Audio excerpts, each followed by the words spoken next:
Det har det til min samfundsfagaflevering omkring Eastons model.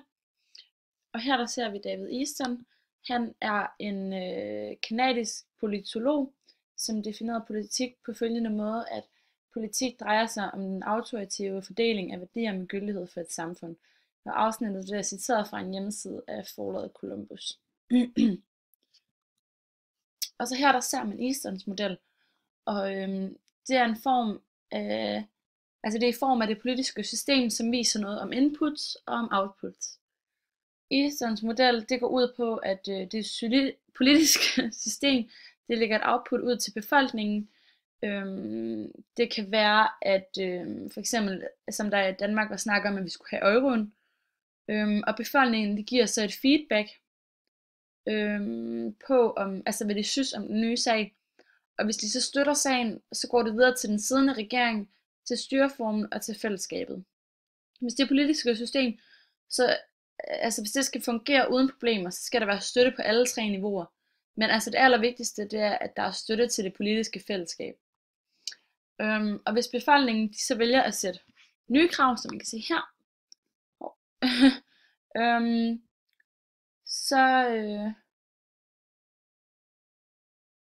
så går det direkte videre til det politiske system, hvor politikerne de så igen vil sidde og diskutere den nye sag, og når de så kommer til enighed, så smider de et nyt output ud, og sådan bliver modellen ved med at køre rundt. En almindelig borger har ikke sådan den største chance for at lægge pres på det politiske system, men altså tit der bliver der afholdt demonstrationer, altså en stor samling borgere, som mener det samme om sådan en gældende sag og samme holdning og sådan noget. Og som et eksempel, så har jeg valgt at tage fedtafgiften, og fedtafgiften den blev indført i oktober 2011. Og formålet med fedtafgiften det var at få bedre kostvaner. Altså den blev så igen afskaffet i januar 2013, fordi den både var svær at administrere, og fordi at borgerne de var utilfredse med den. Stigningen i fedt- og sukkerafgifter den blev groft kritiseret for at være socialt skæv, og fordi at det ville komme til at ramme de fattigste borgere. Og det kan man så sætte op i Eastons model, sådan at politikerne de bliver enige om, at der skal være en fedtafgift, og det kommer så ud som et output, og befolkningen de er så stærkt utilfreds med sagen, og det vil sige, at de kommer med et input, og det kommer så ind til debat, hvor Folketinget de så bliver enige om at afskaffe den. Ja. Og så tillid til, altså borgernes tillid til politikerne. Og så ud fra grafen om borgernes tillid til politikerne, der kan man sådan se, at opinionsbalancen for, at borgerne almindeligvis skal stole på, at politikerne de ligesom træffer de rigtige beslutninger, er faldet fra år 2001 til år 2011. Og for eksempel, hvis man ser på det år som 1971 og 2001, der kan man forestille sig, at politikerne de har taget et godt valg for samfundet, fordi at den ligger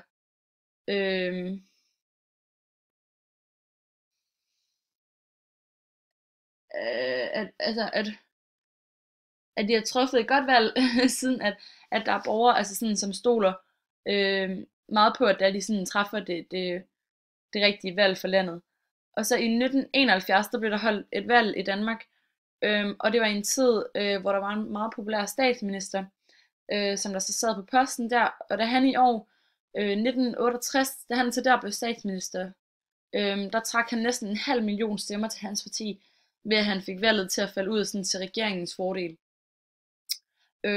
At der sådan at der i de år var en god statsminister, det kan også have en del i, at borgerne i det år, de stolede på, at politikerne de ligesom træffede det rigtige valg for landet, netop fordi de mente, at han var en god statsminister, det kan have påvirkning på de andre.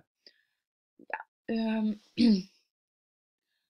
Og ved den røde streg, der kan man se, at der er mange borgere, der synes, at politikerne de tager for lidt hensyn til, hvad vælgerne siger.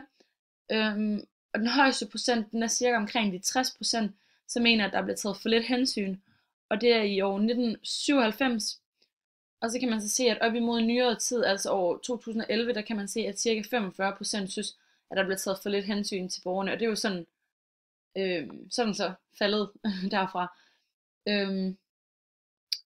Og ud fra grafen, der kan man så se, at i år 1971, der var der cirka 85% af borgerne, der synes, at politikerne de var forødsle med skatteborgernes penge, altså at pengene de blev givet ud til sager, at borgerne ikke synes var værdifulde nok.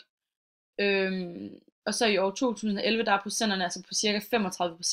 Så her er der må skatteborgerne ligesom tænke, at der er fokus på nogle gode ting, som er værd at støtte med det, man betaler skat i. Selvfølgelig så har man ikke noget valg, om man betaler skat eller ej, men altså, folk mener, at det er noget godt, at de penge de går til for eksempel sygehus og måske ny medicin, undersøgelser og sådan nogle ting.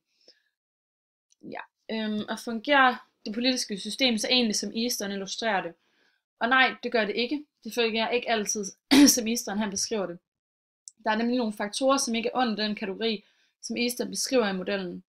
Rundt om modellen, der er der nemlig sådan en skjult boble-agtig, og det er ligesom omgivelserne. Og disse omgivelser, de kan påvirke normer og værdierne i Danmark. Noget, der for eksempel kan have en påvirkning på modellen, det er for eksempel krigen i Syrien. Og på grund af krigen, så kommer der store flygtningestrømme til Danmark.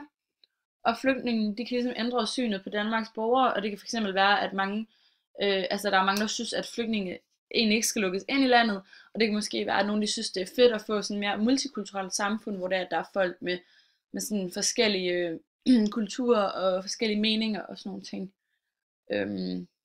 Men det syn, det kan så skabe nye krav til det politiske system, som politikerne de så skal diskutere, fordi de er jo også nødt til at lytte til borgerne og deres holdninger og krav, fordi det er jo trods alt et demokratisk samfund, at vi lever i. Og denne skjulte boble, eller skulle man nu kalde den, den skjulte faktor, er egentlig ikke med i Eastons model, fordi at verden uden for landet også påvirker Danmark. Ja.